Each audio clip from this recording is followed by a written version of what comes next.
Welcome to the CEO's Heart for Service, where leaders of exceptional B2B businesses work together to answer this question: how do you scale your services without compromising your client experience or the core values that drive them? I'm your host, Matt Wolf. Join us as B2B leaders share hard-won insights and field-tested strategies for the tightrope walk between integrity and growth. We'll find our balance and the way forward together. Hi, everybody. We're back with the CEO's Heart for Service. I'm Matt Wolf. This is Tav Laskauskas. Hi, Tav. Hi, Matt. We are talking today to one of our favorite kind of clients, the managing partner of an MSP, a managed services provider for tech, doing managed services and cybersecurity. Everything we do is B2B service providers, but we really do love this particular niche, this particular industry, because there is always a lot to mine and pull out for their brand and marketing messaging. Tav, what did you walk away with today? I really loved the appreciation that Grant has for humans and human connection, and how even though he comes from an engineering mind and is in technology, that he's not solely focused on data, that he actually is still passionate about people. And I think that that is reflected in his work, not only for his clients, but also as a leader in his company. I think that's what excites us about working with these companies. There is something deeply human about how they work and how much they care about their clients in this space. There's always something unique about what they bring to the table, and those things tend to be undervalued and under-celebrated in their marketing. So yeah, you're going to see that in spades with Grant. The other thing that I took away today was the reminder that it's okay to not worry about being liked by your clients, and how much that can get in the way of serving them well, right? Because what they really need from us as faithful and true guides in these kind of service-based spaces is to tell them the truth about what's needed, whether they're ready to hear it or not. I'm going to hold on to that for a while. There's much more in this conversation, so we'll just hop over there. I can't wait for y'all to meet Grant Eckstrom of Succurri, Managed IT and Cybersecurity Services. Grant, welcome. So good to have you here. Yeah, thank you, Matt. Yeah, and I'm here with my buddy Tav Laskauskas, our co-host today, our Director of Marketing Services and Strategic Genius at Brand 3. Hi, Tav. Matt, thanks for the great introduction there. I should just take you everywhere with me. I could have said more nice things, but, you know, we only have so much time. So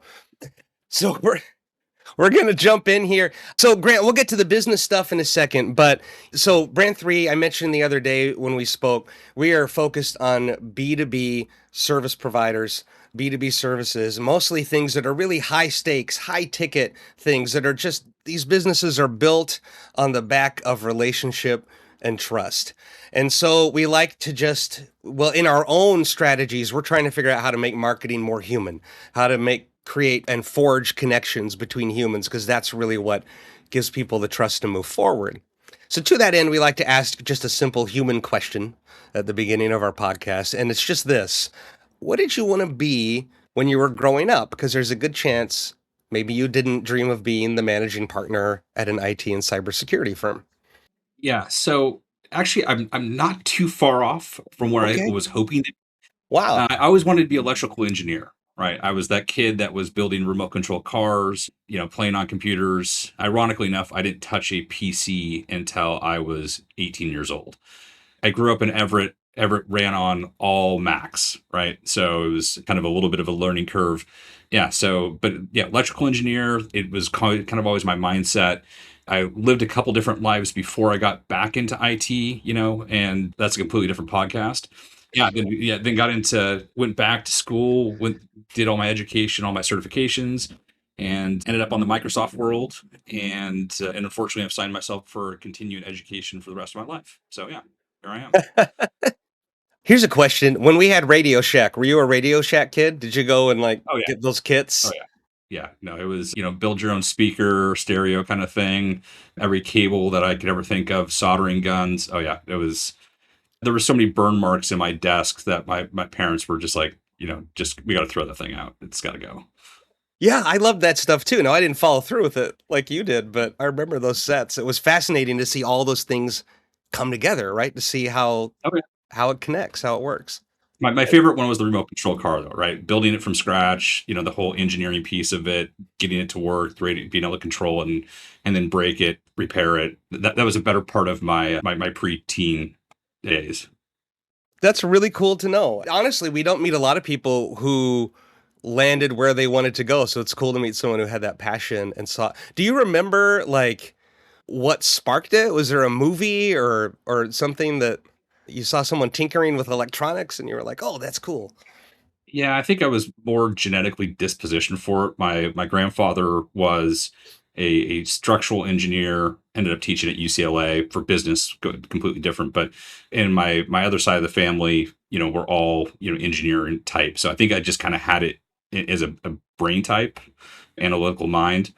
Now, keep in mind, I strayed pretty far from the engineering side of things and came back to it. So maybe it was that rebound piece that ended me up where I am. But mind wise, it just the engineering piece makes sense. And so got into it as a systems engineer, networking engineer, architecture from a systems perspective, security perspective. And so it's just the way that my mind works. Yeah, runs in the family. Yeah. That's cool. Well, let's talk about Succurri for a minute. Tav, I'll let you dig in here. Yeah. So tell us a little bit more about Security, how you got started, what you do now, and who do you serve?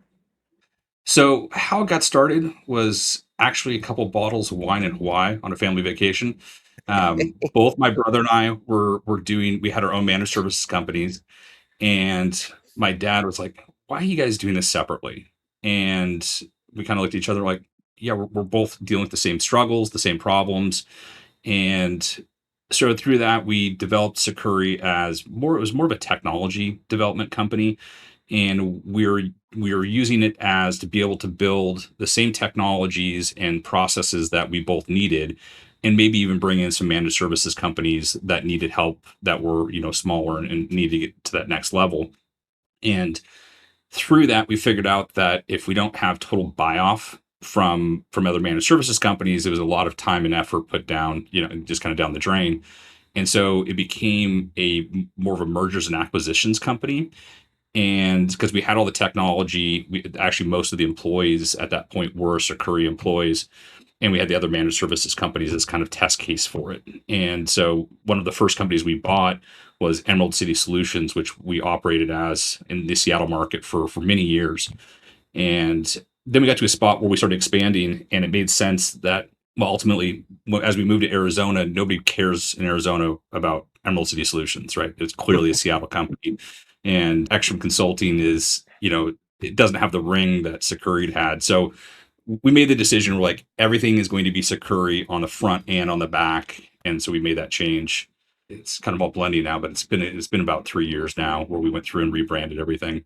Like I said, it all started from a simple conversation of how we probably can do this better. Probably, why are we wasting time trying to do the same things separately? And so we ended up bringing all the companies together, and here we are today.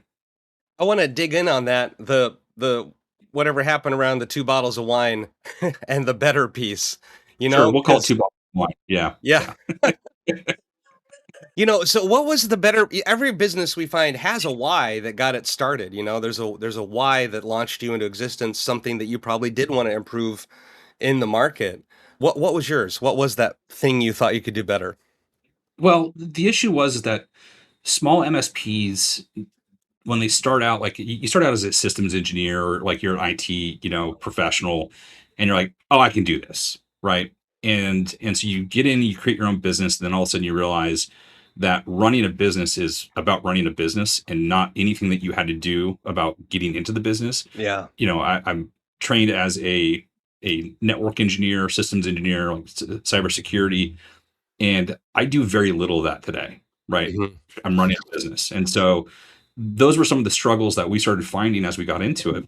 And the further we got down the path, the more roadblocks it created. And so the idea behind Succurri was like, okay, and keep in mind, my brother's going down the same path, just, kind of on a parallel path as myself and running into the same issues. And so, some of it is financial, some of it is process, some of it is, just not being able to scale. And so that's where we were like, if we join together, we can kind of tag team some of these things and be able to scale a lot faster and be able to solve a lot of these problems. Luckily, my brother and I are complete opposites, like yin and yang to the utmost extreme. And so where I excel in certain things, he does, okay, and where he excels, I do okay. So we're able to separate those different tactics and requirements of the business ownership to get a better result. That's amazing. I'm always amazed when families can work together in any capacity like this and partner together. Yeah. So I come from many generations of families working together. In fact, my wife works with us as well. And people are like, how do you do that? I'm like, I don't know any different. So it just works. And Yeah. she's, my best friend and nobody else I'd rather spend time with. So, Oh, that's amazing.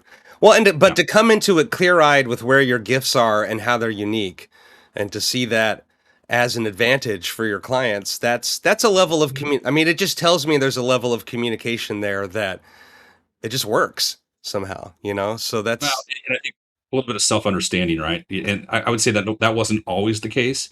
In my yeah. younger years, I was good at everything, and you can't tell me any different. The older I get, I wouldn't say that I'm getting wiser necessarily, but you start figuring out that there are certain things that you excel at, and there's other things that other people can do better, right? Yeah. And the more you delegate, the better off is for a business. Yeah. Well, okay, so we call this podcast the CEO's Heart for Service.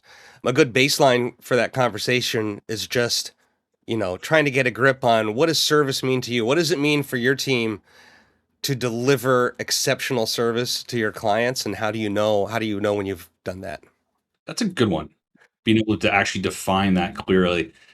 I have to say that it's probably something around the lines of like understanding what's really at stake for a client, and it's not just fixing like the surface level issues. It's about going in deeper into symptoms of how sometimes there's systemic problems and having some really really honest conversations, right? I think exceptional service isn't about them really liking you. It's about building that relationship of that honesty of like, hey, I'm going to give it to you straight, regardless if you like it or not, based on this is what's best for you. It's almost like parenting to that extent. Like, my kid doesn't always like me, but hopefully at some point he'll go, yeah, you were right.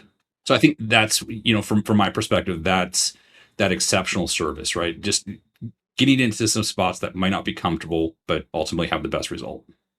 Yeah, that's great. That's a great metaphor for great service, and I don't think I've heard anyone say it quite that way before. That's liberating to hear you don't have to worry about being liked, because that does get in the way of serving people well. It works out because I don't have much of a filter. So, Yeah. I have to work harder. I was a performer yeah. for 25 years in theater, and so my whole job was to make people like me, kind of. So that's amazing. Well, I think that's a great baseline. So the big theme we like to explore here, of course, is when you have someone like you and your brother who truly care about your clients, and you do have this heart for service, as you grow, and you guys were set to grow from the jump. I mean, as you built the company, as you grow, it's going to get harder and harder to maintain the quality of service, to hold on to the core values that make you unique and powerful in your industry. And we want to just explore what your journey has been like with all of that. Tab, I'll let you hop in there. So, as Matt was saying, with that scale challenge that so many businesses face, there's often tension that arises with that idea of maintaining the service level and the values that you started out with and became known for and got into a position where you actually could grow. Can you think of any moments in the growth of your business where you've really looked at where those challenges in maintaining that level of service and that commitment to your clients has been tested, and how you managed to grow with those challenges instead of in spite of them? Yeah. So we call them impact zones.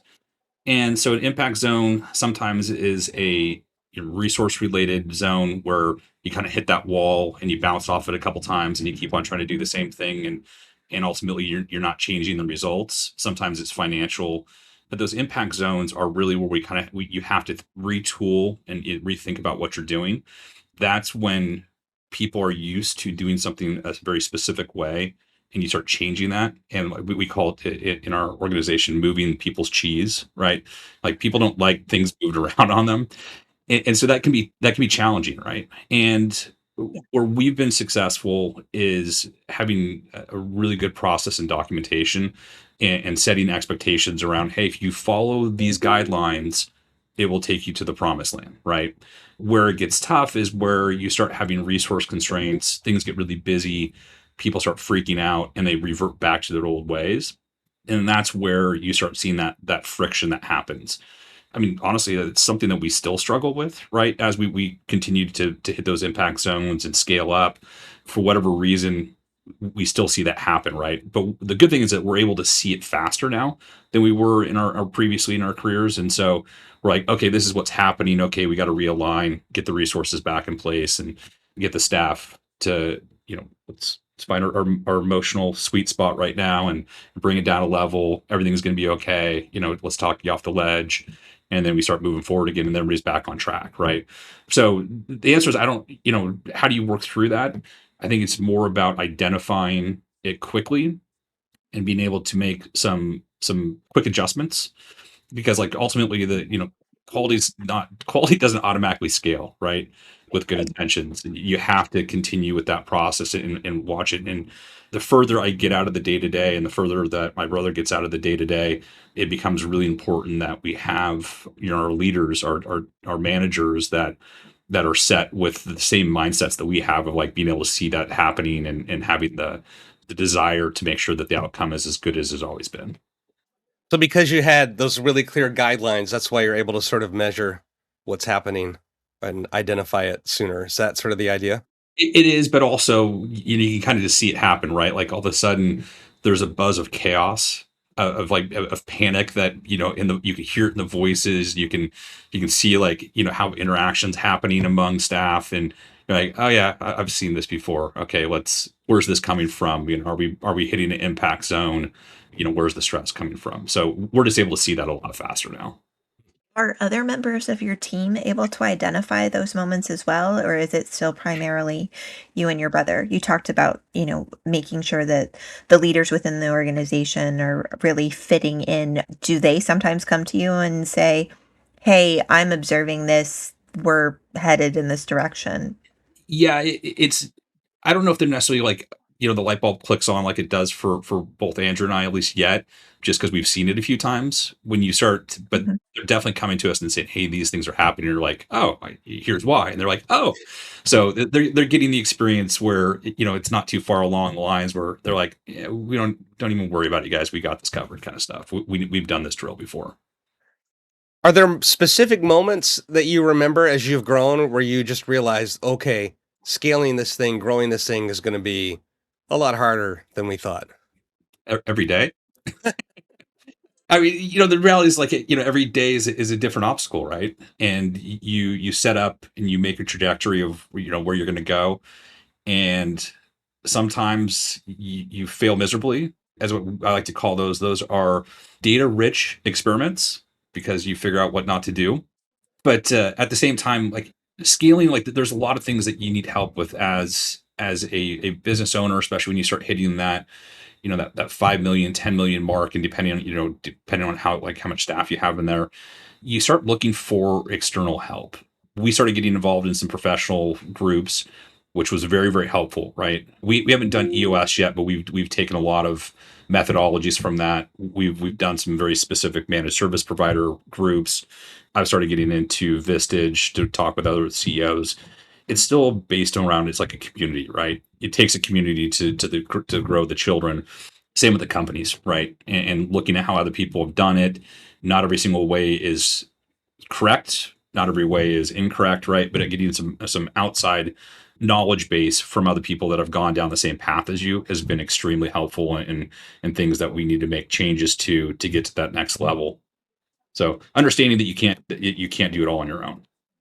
I think we found that too. And my business partner, or she was ahead of me on that. She's been in some of those groups and EO, some things like that. And yeah, the community is essential because one of the that's really part of why we created this podcast too, is to have these conversations as community amongst leaders in this format. And a lot of what we're finding is that the things that help people scale, the things that help them grow successfully are very human. Yeah, they're not necessarily business strategies or things that live on a spreadsheet. They're moments where the best of our human instincts take over and get us over the next hump. That's a lot of what we're encountering, but it's hard to learn those things from each other without that kind of community that you're talking about, those places for people to gather and compare notes. Well, let's look at this from a different lens. So at Brand 3, what we run into a lot, we run into B2B service providers who have often just kind of given up on marketing. They're living off of referrals and word of mouth because marketing never quite worked for them. And what we find is there's two things going on there. People who worked with them might not have acknowledged that they are a highly relational business and that marketing for relationship and trust is not business as usual. The other thing that we find is that no one told them to figure out their brand strategy first, which is just a fancy way of saying no one helped them figure out how to tell the right story to the right people. So, to figure out who is this business now after 5, 10, 15 years of growth, and who is the actual ideal client for this business in this moment, the specific kind of people who they need to speak to, and what is the story that bridges those two things and tells the story of that relationship. That's where you really have power and traction in your marketing and your ability to create trust and nurture a relationship. And once you have that story, it's going to fix marketing, but it also addresses sales and client experience, the entire client journey, because it's all about relationship. So we like to look at this, at how businesses have grown through that lens. So the first thing I would ask you is, how has that core thing that I just mentioned, the brand story of who you are, how has that changed over time? How has that evolved as your understanding of who you are and who you serve has changed? Frankly, we sucked at it. Keep in mind, like, we started out the business as, well, we're engineers, right? And that's what we know. That's how we speak. And kind of to your point, where you have, website after marketing collateral, and nothing really ever grabs traction. And you're like, why? I'm speaking about all the things that people need to know about. Yeah, that's fine, but I'm not speaking to the people that need to know about it, right? And I think there's a distinct difference, because the people that need to know do not care about IT in any shape or form. In fact, the moment we start talking about IT, eyes roll in the back of their head, they stop listening. That's not my problem. You want to talk to so and so. I'm like, no. This is an ownership problem. They're like, yeah, no. And so that was something that it took us a long time to get to. Honestly, I wish we could have shortcutted it, but we had to obviously experience that deep pain for ourselves to. You don't Yeah. have to, right? There's definitely people you can talk to. So we went through that process, and it actually started in our sales process versus the marketing, right? And I think you could have worked in marketing and moved to sales. We started going down the sales side of it, and like, okay, who are we really speaking to, right? Who is our ideal client? Really understanding the conversations that we're supposed to be having. And it wasn't that we were far off. It was just that we were missing the mark on how we were telling that story. And so as that started to transition, then we were sort of like, oh, well, our sales process really should start matching our marketing process. And honestly, we're still in that, right? We're still dealing with making that better today. Now we started understanding, like, actually speaking to the ownership of what are the outcomes, right? What's really the impacts? What are the things that move the needle for a business, and how does IT impact that?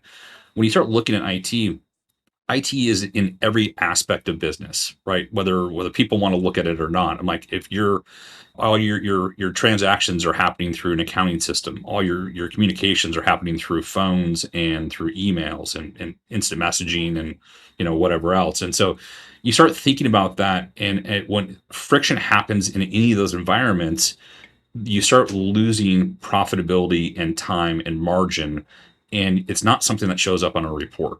Right. And so we're like, okay, well, how do we tell that to somebody that where they can understand that makes sense to them? They're like, how do we bring that to the C level or the ownership suite and be able to show that? And so that's where things started changing for us. It's like, oh, okay, we're good at what we do. Now we're just telling them better on how we do it, right? And how we solve those problems.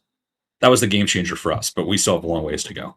Yeah, but you have, to your credit, you've solved or you've become aware at least of three of the biggest problems I think we see plaguing MSPs and IT consultants. And one of them is the drive they feel to talk to everybody at once, right? We can be all things to all people. And so then they're not speaking to anyone specifically. A great example of that is there was a healthcare focused IT company that we worked with for many years. They just had a very successful exit, and it was all because they were so niched down to the specific community. And instead of talking about downtime and uptime and service and security and all these things, they were having a conversation about delivering better healthcare and being a partner in that. And so, that was and an MSP doesn't have to go all in on one niche, but the opportunity to communicate in those specific lanes to specific people is really powerful. Well, that's but I'm going to challenge you slightly, Matt. Where like where the niche is great, right? However, the problems that we're talking about plague every single business, right? And I have a lot of conversations where somebody's like, "Oh, I'm very very unique," and I'm like, "Yeah, your processes are what make you unique, but the problems that we're talking about here are for every single company that exists, right? Like these technology platforms aren't unique to your business; they're used in every business, right? And so when you start having that friction happen there, that impacts everyone. So not to say that we don't talk to everyone, right? Like that's not the goal. We do have we talk to specific types of clients that are looking for specific types of results. But the reality is that like if you go down the niche side of it too far, I think sometimes you lose what's happening in the whole technical world, right? Like there's a lot of technologies that sometimes get missed if you're only focusing in one market, where we're able to look at it from a little bit more holistic approach of like, oh, hey, these are tools that worked over here really well. Is there a use case for over here as well? So we try to keep a little bit of a broader perspective. I think we're primarily focused on like 9 industries, but we have clients that span much further than that, and we try to take advantage of that piece of saying, okay, hey, how can lessons learned in this industry impact other industries as well? And we do it quite often. Yeah, I hear that. That's one of my favorite things about what we get to do is we get to compare notes between all these different industries that we work in. Take what's learned in one place, take it to the other, and it's a perspective they can't possibly have within their own bubble. But the other thing I think is really cool that you've accomplished is talking about outcomes, right? Instead of how things get done, talking to the outcomes. That's a thing that comes up a lot for MSPs. And also there's this eternal struggle I've noticed in MSPs that you've sort of hinted at as we've talked. You have so much more value to a business than they realize, right? You are not a cost center. You are not just an expense item. You are a strategic asset to a business in so many ways, but it is hard to articulate that. What are some ways you've found to Yeah, overcome that? well, there's a lot of apples and oranges comparisons too, or apples to apples. Like, oh, all MSPs are the same, right? And that's not the case. And so we fight that battle of what makes you guys different than everybody else out there, right? And so that's conversations that we have to have every single day.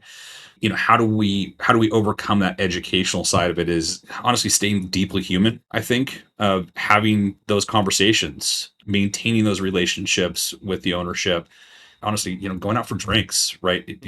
A lot of things get accomplished pretty quickly when you start having some of these conversations, and they just all of a sudden they start sticking. And they're like the guard is down, right? And it's not a question of authority of the topic anymore. It's Yeah. just two people having a conversation. Are like, hey, it's the fireside chats. It's all of a sudden things start to deeply set in that conversation that you can't really get it to adhere over email or even a Zoom call. So I'm a big fan of face to face in person still, even though most of the technologies we use and work with are specifically less human, especially with like AI coming into play. And so how do you incorporate that and stay human? I think what we're seeing is overall it's creating a greater hunger for those kind of moments.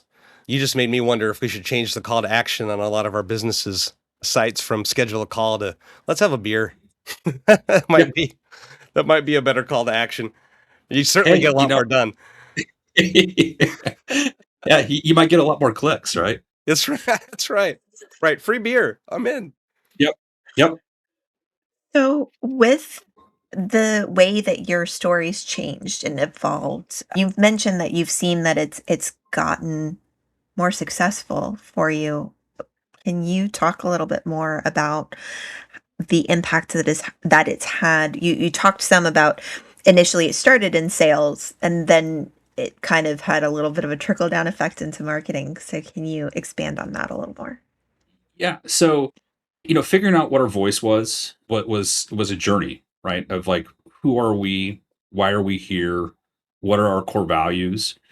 And we approached it from the sales side of it because we were like, okay, we need to have, kind of going back to your point of like, we were 100% referrals. And part of that was based on relationships. And so when things kind of shifted after COVID and people weren't going out and doing all the, I was out all the time, going out to dinner, talk with people, meeting people, clients at their offices. And then that kind of diminished. Right. And so with that, we started seeing the referrals dry up as well.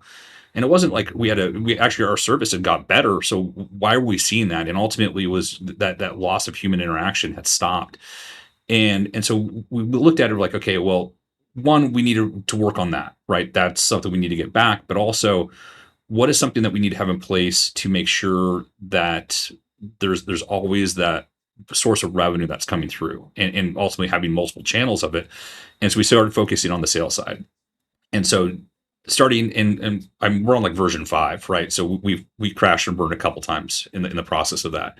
Of like, oh, it's just sales. You just call people and they just pick up and they want to work with you. And that's not the case at all, right? In fact, they won't even pick up. And so being able to have that conversation when somebody picked up, what is that conversation like? And what is the value that you're bringing for them to even be willing to talk to you in the first place? And so that took a lot of thought process and a lot of outside help, right? Of like, what does this look like? And so that was kind of where we started that. And when we started getting better at that, and I think we still have a long way to improve, made it very painfully evident that our marketing was nowhere close to the conversations that we were having after all this time that we'd spent on figuring out who we were and who we wanted to talk to. It was a natural progression to force that down and get that squared away. And so, like I said, this is something that we're still working on today.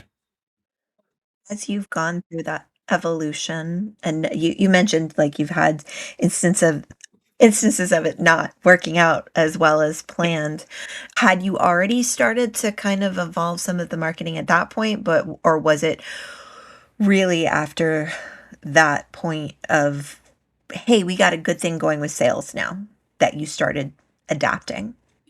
Yeah. So, marketing it's an interesting question, right? So, I started getting into the business because I was good at technology. I was not good at sales. I was not good at marketing. I was probably better at sales than I was at marketing because I've always had to, I was always the one that was having the final conversations. And so I started getting into marketing and we're like, oh, this should work, right? And it doesn't, right? You make changes after, I don't know, 3 or 4 months of like, okay, and then you try the next tactic and that doesn't work either. And then you just start banging your head against the wall of like, this should work. This makes sense to me, right? And so that was a struggle, right? To get through that. We started getting better at marketing when we hit the voice, when we started understanding who we were wanting to talk to, and then marketing started shifting and basically started to stick, and we started actually seeing some traction to that because we started talking honestly. I think that was the key, right? It was no longer a technical conversation. It was us talking about the results that we're providing, the goals that we are achieving, right? And it was, and actually even more of like speaking to somebody's story, right? Like, are we talking to you? Am I resonating with the things that I'm saying? Is this you? Are you in the right spot? That's where things started to stick because nobody cares about me talking about myself, right? People want to hear about, are the things that I'm talking about resonating with them? I mean, like, I think that was where we started hitting the mark was when actually, I attended one of Matt's events a long time ago. Well, it wasn't that long ago. And he started talking about some of that stuff. And I'm like, thank God I'm on the right track. So now we're starting to see some of the fruits of that labor. But like I said, we have a long ways to go, but we're definitely making some traction now. Yeah, you're doing some great things. And you just dropped a phrase while you were telling that story of that I think gets to the heart of why a lot of people struggle and bang their head against the wall in terms of marketing. And it's that thing that you said, it made sense to me. Right. So we try and write things in a way that makes sense to us, but we're just all too close to our own story. We are just too close to our own stuff, too inside our own bubble and our own viewpoint to really communicate effectively. So, there's two things that can help that. One is we just all need an outside person to come and give us perspective when we're trying to tell our story through marketing. That's just like if the law of physics is what goes up must come down, that's become the law of marketing to me. We're too close to our own stuff. But the second thing is this: what we use is the StoryBrand framework, which makes sure that instead of telling your story and making yourself the protagonist of the narrative, you're making that potential client the hero of their own story. You're talking about what they want, what they're facing, and what is in the way for them. And that makes all the difference in the world. It is the simple act of inviting someone into their own story instead of telling yours first makes all the difference in your marketing. It's really powerful and simple. And to your point, you can bring in a third party or you can kind of make some small adjustments. I'll tell you, like I said, we've made a lot of mistakes into the tunes of I'm not going to say a lot of money. Bring in a third party, right? If you were if you were an IT person, marketing is not your strong suit. I figured that out at an extreme cost, and so bringing in third party is a very quick shortcut. Unless you're in the Seattle market, well, then I don't want you to play at all. So, Perfect. So, like we said, you've got a great brand story, which is about that relationship between the business and its ideal client. And you can take that and apply that to marketing, sales. And by the way, you were doing another great thing that we're big silo smashers. We try to smash the silos between all the departments that we usually think are supposed to operate independently. And you've already done that, right? By having sales and marketing talk to each other. So many businesses miss out on the fact that like marketing's over here trying to do research about who we're supposed to be talking to, and they forget that the sales guys are talking to those people and getting the best intel and the best information. So you're way ahead of the game there, and they're able to tell the same story. To your point, that is huge, and you brought that up earlier, and I don't want us to miss that, because that telling of the same narrative isn't just about effectiveness of the sales process. It's about trust and whether or not that's going to be maintained. When people have that great sales experience around the beer, and then they go to the website and they're like, I don't see any of that anywhere. I'm completely confused. Well, maybe this isn't what I thought, then all of that great human work that was just done, it goes out the window. So you've got to apply it to marketing and sales and client experience. And that's the last piece I want to dig in with you here is I'm curious how your client experience has evolved over the years too, as you've been scaling, and how your understanding of who you are has changed that over time. We're still deeply rooted as a service company, right? In fact, we've always considered ourselves the white glove to a fault, or we like to say that we'll solve problems to a fault, and typically it's at our own expense. But that builds that trust, right? That's that extra piece of actually producing results. And it's the cliche, but like putting your money where your mouth is, right? Like we're going to step up, we're going to get it done. And that's why we have a very low churn of clients, right? They're like, they know that we've got them covered. And when we don't have them covered, we have to have that truth over comfort conversation, right? Of like, here's the deal, like security's changed, right? The services change. We need to have these conversations. And what you thought we had you covered on isn't the same anymore, right? Like compliance, insurance, things like that get into play now. And the risk has changed. The risk models have changed dramatically over the last couple of years. And like, hey, you can't continue to do the same thing that you were doing 10 years ago and think it's okay, right? Like all the technologies change. Like AI is changing the boundaries of all the things that we're doing.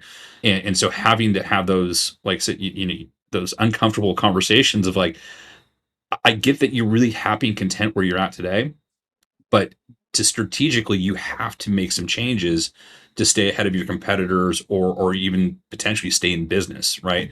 And I think that that's going back to that. If we've got you, we've got you.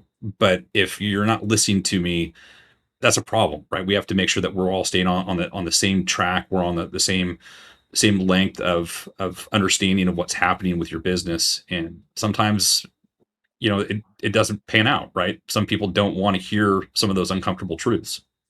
Yeah, that brings me back to the thing you said earlier about not being afraid to not be liked, you know, in favor of the truth. Did you always have that, or is that something that's sort of grown that capacity to do that over time?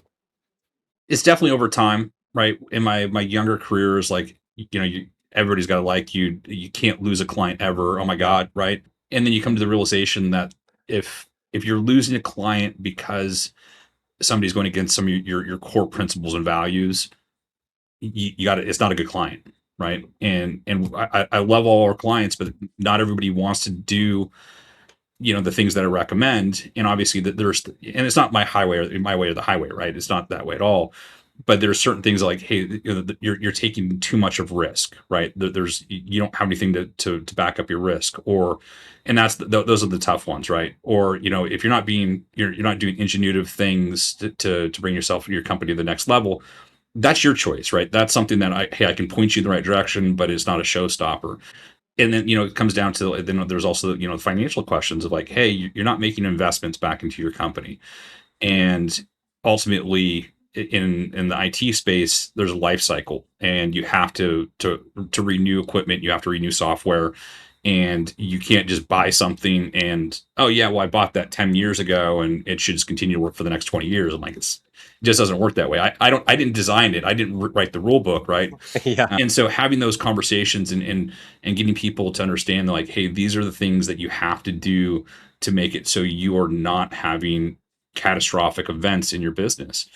And some people are willing to listen. Actually, most people are willing to listen. And some are like, yeah, I'm going to take the risk. And I'm like, okay, but that's a significant risk to take upon your business. And ultimately you're risking, your employees' livelihoods, a lot of other things too. And so those are the tough conversations to have. And at that point you have to realize that, okay, this is not a client that I want to have anyways. But in times past, I would unwillingly take on risk that I probably should have never had. Yeah, that makes sense. Well, this has been really helpful. I'm so glad you hopped on to talk to us. We've got one more thing to do here, but I just want to say first, I really, in all of our conversations, I've really admired your drive to just continually iterate and learn. And you've accomplished some great things, you and your brother together with this company already, and learned some powerful lessons. But not everyone has the humility and the wisdom to say, well, there's still more to learn. So and even from that, I'm taking that reminder away today, just that very sort of basic human and helpful thing. So I'm so glad that you were able to tell your story. Now, what we have next, we call it the Behind the Brand Questionnaire, because as we've been talking about the whole time, right? B2B marketing needs to be deeply human. It's all about relationships. And since most of the people who might hear this have not had a chance to have a beer with you yet, we're going to give them a chance to get to know you a little bit and just unveil the human behind the brand before they reach out to you. Okay, you up for it? Yep, let's do it. All right, great. Tav, you have the first question. What is your go-to karaoke song? Or if you don't do karaoke, what is a song that you wish you could sing? Yeah, that's a good one. No, I don't do karaoke. I have earlier in my years, and I was told I should not. So I'm good at attending, but yeah, I'm just a background singer. I would honestly, I Fool in the Rain, Led Zeppelin. That is a great song, and I think that from a karaoke perspective, that would be my one if I could actually do it. But yeah, can't do it. That's an awesome pick. We've definitely not heard that one yet. All right, what's the last thing that made you laugh out loud? Sometimes it actually, the last time was this morning. Some of my son's responses, can't think of it off the top of my head, but he was making me laugh this morning. Just like, he's 12 years old, he knows everything, and it was more of a laughing of. I remember that as a child myself, of like, he's trying to pull the wool over my wife's eyes, and I couldn't stop from just hysterically laughing. I'm like, bro, you got to work on your moves. You're not there yet. So yeah, Yeah. being a father, it can be challenging, but every once in a while you find that little funny of like, yeah, you're gonna get it, but your lie is not good yet. Yep. If we only knew how much our parents Yeah, actually knew about what yeah. we were trying to do. For sure. What is your favorite way to get away from it all? So getting away from it all in the short term, I love cooking, and that is an easy way for me to get in the mindset where the only thing that counts is what I'm working on in the kitchen and the result of the product that I'm putting out. So that's kind of my day-to-day relaxation. Otherwise, I like to travel a lot, right? And get out and experience new things, spend time with the families. But my neighbor hates me because she's always taking my trash out for me because we're always gone. I would say that's how we get away from it all. What is one day in your life that you would like to relive? All right. So this isn't necessarily the day, but it is a day that I won't be able to relive for a long time, if ever. So I went skydiving when I was younger. Actually, my wife went with me as well. We were down in Mexico, and there was an American team down there, and they're like, "Hey, you guys want to go skydiving?" And so I was, I don't know, 22, 23. One of the most amazing experiences I've ever had, right? And to this day, like I kind of tease my wife. I'm like, I'd love to do that again. She's like, not a chance in hell. Life insurance doesn't cover people that jump out of planes. But so, but I'd love to be able to do it again. But I understand with my responsibilities that's just not what I should be doing at this point in my life. But an amazing experience that I'd love to be able to do again. Just probably won't. Yeah, that makes sense. What smell reminds you of a specific place or time? Well, I live in Seattle, so there's lots of smells here. Honestly, I think I love the smell of the sea, like the Mm. not like the funky, like low tide smell necessarily, but like just the salt water. I've spent a lot of time in the Northwest growing up around water and crabbing and fishing and things like that. So you get that smell of the seawater, and it kind of just brings me back to some of those moments. What 3 words would your loved ones use to describe you? Difficult, opinionated, and honest. What would it mean to have truly succeeded in your work? Not necessarily on the company level, but for you personally. So I'm one of those people that I don't know if I'll ever be able to retire. That there isn't an endpoint for me. So I don't have a true mark of what success looks like. For me, I think success is continuing to build on what I already have. And I don't necessarily know if there's a stopping point for that. I'd be that person that would freak out if I had too much time on my hands. I'm obviously working less in the business would be nice, but I will always have something, whether it's this business or something else that I will be involved in. Success is, some people look at it as financial. That's not necessarily how I look at it. I think it's more about continuing to build on what you have, and ultimately being able to help other people with that, those lessons that you've learned over time through that process as well. Yeah. Wow. Hey, thanks for diving into that questionnaire with us, Grant. That was really fun. It's been a joy to get to know you better today and to hear more about your heart for service. And if people want to contact you, they can go to succurri.com. But I want to specify it's 2 C's and 2 R's. So Succurri.com. Succurri.com. They'll find you there. Grant Eckstrom with us today. On our side of things, if you're a B2B service provider and you are tired of surviving on referral and word of mouth, our Scale Beyond Referrals program is built just for you. We'd be happy to tell you about that at brand3.net. And this is Matt Wolf, and this was Tav Laskauskas for the CEO's Heart for Service, and we'll see you next time. Thank you for joining our conversation on how to scale a business without losing its heart. If you found this episode helpful, here are 3 quick ways you can support our podcast and share it with others. First, subscribe to the show here on this platform. Second, leave a review in your podcast app. Your feedback helps other leaders with a heart for service to find this community. Third, share this episode with a B2B leader who's trying to scale their business without compromising the quality of their services. The CEO's Heart for Service is a production of Brand 3. If you're a B2B service provider who delivers exceptional service, but struggles to get your marketing to connect with the right people, find us at brand3.net.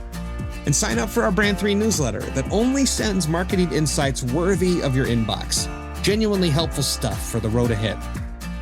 The CEO's Heart for Service is also supported by Forge Podcast Company, a turnkey production solution for using podcasts to reach a wider audience, win new clients, and grow. Find them at forgepodcast.co.